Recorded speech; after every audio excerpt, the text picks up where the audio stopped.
Assalamualaikum warahmatullahi wabarakatuh. Halo teman-teman, apa kabar dan selamat datang kembali lagi di Reborn Sundanime Channel. Jadi guys, pada video kali ini aku bakal membahas alur cerita manga Boruto to Blue Vortex chapter 16. Jadi tanpa banyak basa-basi lagi, mari kita langsung saja masuk kepada pembahasannya. Manga Boruto to Blue Vortex chapter 16 diawali dengan memperlihatkan kilas balik ketika Kashin Koji memperkenalkan apa itu Hiraishi no Jutsu kepada sang putra Hokage. Pada saat itu, dengan detail cloning dari sang legenda Sannin Jiraiya menjelaskan bahwa ninjutsu ruang dan waktu mampu memindahkan pengguna maupun target lainnya ke berbagai tempat dalam sekejap. Di masa lalu, Boruto telah memperlihatkan potensi kemampuan ini berkali-kali. Akan tetapi, semua kesempatan itu terjadi secara spontan akibat faktor-faktor khusus yang tak bisa berulang. Dengan kata lain, Boruto belum bisa mengendalikan kemampuan tersebut. Namun, dalam waktu hampir 6 tahun, Boruto bakal berhasil mengendalikannya dengan cara yaitu menaruh cakranya pada suatu benda, tepatnya memanfaatkan berbagai logam sebagai media untuk berpindah posisi ke berbagai tempat dalam sekejap. Boruto memakai keahlian itu sebagai ninjutsu untuk bergerak dengan bebas. Itulah Hiraishi no Jutsu. Kashin Koji juga memberitahu Boruto jika Hiraishin adalah nama yang sama dengan jurus keahlian kakeknya, yaitu Minato Namikaze sang Hokage keempat, dan Boruto sendirilah yang menamai jurus tersebut. Secara teknik, menurut Kashin Koji keduanya tetaplah jurus yang berbeda karena Hiraishin yang sesungguhnya tidak seperti yang Boruto gunakan. Di tengah usaha dalam mempelajari teknik ninjutsu ruang dan waktu, Boruto justru mengembangkan Hiraishin imitasi yang menghasilkan efek serupa aslinya dengan caranya sendiri. Setelah melakukan percobaan berkali-kali, Boruto pun menarik kesimpulan bahwa media yang paling efektif untuk menandai cakra adalah yang terbuat dari logam seperti pedang, shuriken, kunai, ornamen, bahkan peralatan makan. Berbagai macam benda yang terbuat dari logam bisa Boruto gunakan sebagai medium. Ketika medium berada dalam jangkauan penglihatan, melakukan perpindahan tempat yang akurat akan semakin mudah. Misalnya saja, jika Boruto memakai dua shuriken sebagai medium dan meletakkan masing-masing shuriken tersebut pada suatu tempat di utara dan selatan, maka Boruto bisa mendeteksi cakra dari masing-masing medium dan berpindah tempat. Tapi masalahnya, di antara kedua titik tersebut, Kashin Koji bertanya bagaimana caranya agar kau bisa memastikan titik mana yang akan menjadi tujuanmu. Karena kalau Boruto hanya memakai satu medium, hal ini tidak akan jadi masalah. Tapi itu artinya Boruto tidak dapat memaksimalkan potensi kegunaan jurus tersebut. Sesuai penglihatan masa depannya, Kashin Koji melihat Boruto mencetuskan sebuah ide yaitu dengan memakai simbol. Boruto memakai logam dengan bentuk yang beraneka ragam sebagai medium. Bentuk dari masing-masing logam itulah yang Boruto jadikan sebagai simbol. Akan tetapi, semakin jauh jaraknya ke titik yang Boruto tuju, maka semakin kuat pula konsentrasi yang dibutuhkan. Oleh karena itu, mantan anggota dari Kara ini mengingatkan cucu Minato Namikaze tersebut jika saat ini teori dan pengetahuan yang seharusnya baru Boruto dapatkan setelah memakan waktu beberapa tahun, memang bisa saja Boruto dapatkan dalam waktu beberapa menit saja. Namun, pengetahuan hanya sebatas informasi. Untuk menguasai Hiraishin sepenuhnya, dibutuhkan ketekunan yang luar biasa dalam mempelajarinya. Mendengar hal itu, Boruto pun bertekad akan terus berlatih. Selain itu, masih banyak hal lain yang harus dirinya lakukan. Setelah mendengar semua informasi dari Kashin Koji, kemudian giliran Boruto lah yang bertanya, jika sudah tahu jalan menuju masa depan yang baik dan buruk, bukankah lebih baik kita beritahu yang lainnya supaya mereka mau membantu? Dengan begitu, semua akan berjalan dengan lancar. Kashin Koji pun menjawab, ironisnya semakin banyak orang yang tahu, maka semakin besar pula kemungkinan masa depan akan berubah. Begitu mengetahui apa yang dapat terjadi di masa depan, kita tidak akan bersikap seperti sebelumnya. Hasilnya, masa depan bisa mengalami percabangan yang kompleks dan alurnya akan semakin sulit untuk diprediksi. Kalau itu terjadi, maka membaca situasi dengan jipo pun jadi tidak ada gunanya. Menurutnya, mengetahui apa yang akan terjadi di masa depan, hal baik maupun buruk dapat mengubah masa depan itu sendiri. Semakin banyak masa depan yang diketahui seseorang, maka semakin menyimpang pula dirinya dari garis takdir. Dan ia akan menjadi eksistensi menyimpang yang mengusik stabilitas masa depan. Kashin Koji menyebutnya dengan sebutan singularitas. Tugas seorang singularitas takdir seperti dirinya dan Boruto adalah memandu orang-orang menuju masa depan yang lebih baik dari balik layar.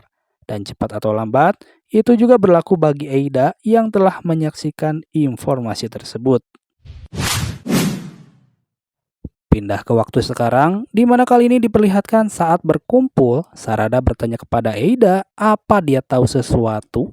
Eida pun menjawab, sepertinya Boruto memang punya alasan tertentu yang membuatnya tidak bisa bicara banyak pada Sarada dan Sumire. Dan dia rasa Boruto begitu agar Sarada dan Sumire tidak perlu terlibat dalam bahaya. Menanggapi jawaban tersebut, sebagai seorang sahabat, Sarada pun merasa Boruto selalu saja menanggung semuanya seorang diri. Begitu pula dengan Konoha. Padahal Konoha dan Boruto punya musuh yang sama. Tapi Konoha tetap menganggap Boruto sebagai musuh. Oleh karena itu, setidaknya dirinya dan Sumire harus membantu Boruto. Kemudian ketika Sarada bertanya di mana sekarang Boruto, tiba-tiba Sumire lah yang meresponnya. Sumire berpendapat, kemungkinan Boruto tidak ingin orang-orang tahu. Meskipun secara terang-terangan membela Boruto, namun dirinya dan Sarada tidak tahu informasi penting apapun tentangnya. Baginya, justru ketidaktahuan membuat dirinya bisa bergerak dengan bebas di dalam desa. Dan menurutnya, saat ini yang harus menjadi prioritas bukanlah mengejar Boruto. Lalu Sarada pun berkata, tapi ketua kelas juga lihat sendiri kan kalau tidak hati-hati nyawanya dalam bahaya. Melawan musuh seperti mereka seorang diri, dia terlalu gegabah. Di sisi lain, mengejutkannya kembali Sumire membela Boruto. Ia beranggapan kalau itu semua terjadi kemungkinan gara-gara mereka ada di sana. Dan dia menyarankan kepada Sarada agar mencoba memahami sedikit perasaan Boruto. Apakah dia memilih bungkam karena itu yang dia inginkan? Di dunia ini, ada hal-hal yang tidak bisa mereka bicarakan meskipun mereka ingin membicarakannya. Bukan hanya perasaan Boruto, tapi menurutnya Sarada juga tidak memahami perasaannya. Padahal Sarada sudah tahu kalau dirinya menyukai Boruto. Akan tetapi, waktu itu Sarada malah memeluknya tepat di depan mata. Pada saat itu, Sumire pun berusaha memahami perasaan Sarada lantaran situasinya seperti itu. Wajar kalau Sarada berbuat begitu. Namun, Sumire sendiri ingin tahu sewaktu memeluk Boruto di depan matanya meski hanya sesaat, apa Sarada memikirkan perasaannya? Walaupun sudah belak-belakan mengeluarkan unek-unek yang dipendamnya selama ini kepada Sarada, pada akhirnya Sumire pun meminta maaf karena telah membicarakan hal seperti ini di saat yang tidak tepat. Dan karena mungkin sudah malu, akhirnya Sumire pun memilih meninggalkan tempat tersebut. Berbarengan dengan perginya Sumire, tak lama Eida pun mendapatkan panggilan dari Shikamaru di kantor Hokage.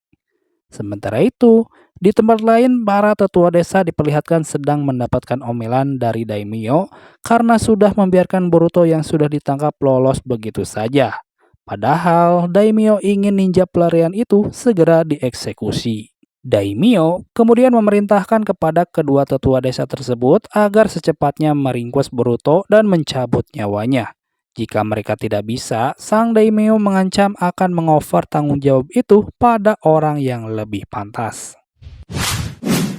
Lalu di panel berikutnya, diperlihatkan Shikamaru menemui Eida di kediamannya. Di sana, ia bertanya bagaimana situasi di desa Suna. Eida pun menjawab, situasinya sesuai dengan prediksi Shikamaru, manusia pohon yang baru telah lahir, namanya Ryu, yang menjadi modelnya anak dari Shunagakure. Lalu targetnya sendiri adalah sang Kazekage. Dari apa yang Eida lihat, saat ini di dalam kondisinya aman karena tersegel. Tapi Ryu bisa membuka segel tersebut kemungkinan karena segelnya berasal dari jurus milik anak itu sendiri. Mengetahui situasinya mulai berbahaya bagi Gaara, Shikamaru pun berencana segera mengirim utusan ke Sunagakure. Namun masalahnya, ternyata yang Eida lihat itu adalah gambaran peristiwa beberapa jam lalu, bukan dalam waktu nyata. Itu dikarenakan di antara anggota mereka ada satu yang merepotkan. Saat Eida mengamati mereka dengan sendirian, dia malah balik menatapnya. Senju itu membuat Eida merinding. Eida takut dia akan berbuat sesuatu kalau dirinya terus mengamati mereka. Oleh karena itu, sebisa mungkin dirinya tidak mau mengamati mereka dalam waktu nyata. Dengan alasan tersebut, si Kamaru pun sangat mengerti tentang apa yang dikhawatirkan. Malahan, ia tidak masalah meski Eida melihatnya dalam waktu tidak nyata. Yang terpenting, setiap ada informasi baru yang didapat, si Kamaru ingin Eida melaporkannya. Di luar permasalahan tersebut, Eida ingin tahu apakah si Kamaru yang mengatur dan memanfaatkan Mitsuki supaya Boruto bisa kabur. Ketika ditanya masalah itu, si Kamaru pun mengelak dan pura-pura tidak tahu. Padahal, Eida sendiri tidak akan mengadukannya pada orang-orang Konoha. Karena kalau posisinya terancam, Eida juga jadi tidak merasa nyaman. Dan yang terpenting, Eida tidak ingin merepotkan Boruto. Setidaknya untuk saat ini, Kawaki juga setuju untuk bekerja sama dengan Boruto. Jika pihak Konoha ingin mengatasi para manusia pohon dewa, Eida menyarankan agar tidak mengganggu mereka. Masih tentang Boruto, kali ini Shikamaru berbicara kolaborator misteriusnya. Sebelumnya, Shikamaru pernah melakukan kontak dengannya dalam bentuk katak.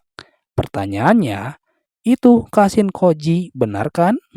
Mengejutkannya, kali ini bukan Aida yang menjawab, melainkan kata Kashin Koji itu sendiri. Dia berkata bahwa memang benar seperti yang Shikamaru katakan.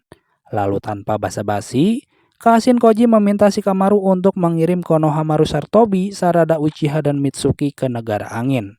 Menurutnya, Ryu atau Matsuri pasti akan muncul di lokasi tertentu dan bekerja samalah dengan dua shinobi Suna untuk menjatuhkan mereka. Selain itu, jangan biarkan Uzumaki Himawari keluar dari area Konoha, karena Jura sedang mengincarnya. Kalau dia keluar dari area desa, Jura pasti akan berusaha mendekat dan jika itu terjadi, dia pasti akan mati. Beruntungnya, Jura memberikan apresiasi yang tinggi pada nilai-nilai budaya Konoha. Karena itu, dia tidak mau bertarung dalam desa. Seandainya Jura datang berkunjung ke suatu tempat di desa seperti toko buku, perlakukan dia selayaknya pengunjung biasa. Dan yang terpenting, jangan memprovokasinya. Seandainya dia bertarung dengan kekuatan penuh, pihak Konoha tidak punya kesempatan untuk menang sama sekali. Supaya Jura tidak melakukan intervensi, pihaknya perlu menjatuhkan teman-temannya dengan kekuatan tempur seminimal mungkin.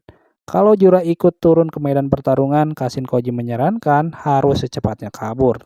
Sebelum pergi, Kashin Koji mengucapkan rasa terima kasihnya atas bantuan Shikamaru dalam meloloskan Boruto, meski itu berarti menentang peraturan desa dan meski harus melawan teman-teman seperjuangannya. Shikamaru memilih mengikuti kata hatinya. Demi terwujudnya masa depan yang ideal, Kashin Koji menyarankan Shikamaru untuk mengikuti kata hatinya. Kemudian di panel berikutnya, tim 7 yang beranggotakan Sarada, Mitsuki, dan Konohamaru akhirnya tiba di Desa Angin. Di sana mereka ditemani oleh dua shinobi Desa Suna yakni Yodo dan juga Araya. Kemudian mereka berlima pergi ke koordinat yang diinformasikan oleh Hokage ke-8. Saat mengecek area tersebut, sesuai dugaan manusia pohon dewa yakni Matsuri dan Ryu memang datang ke sana. Dan di sana, dua Shinju itu sedang menatap seekor katak yang tergeletak di atas tanah, yang mereka anggap bisa jadi sebuah petunjuk yang akan membawanya kepada Boruto. Lalu bagaimanakah kisah selanjutnya? Oke guys, demikianlah pembahasan alur cerita manga Boruto 2 Blue Vortex chapter 16. Terima kasih buat kalian yang sudah mampir dan menonton video ini sampai selesai. Dan akhir kata, wassalamualaikum warahmatullahi wabarakatuh.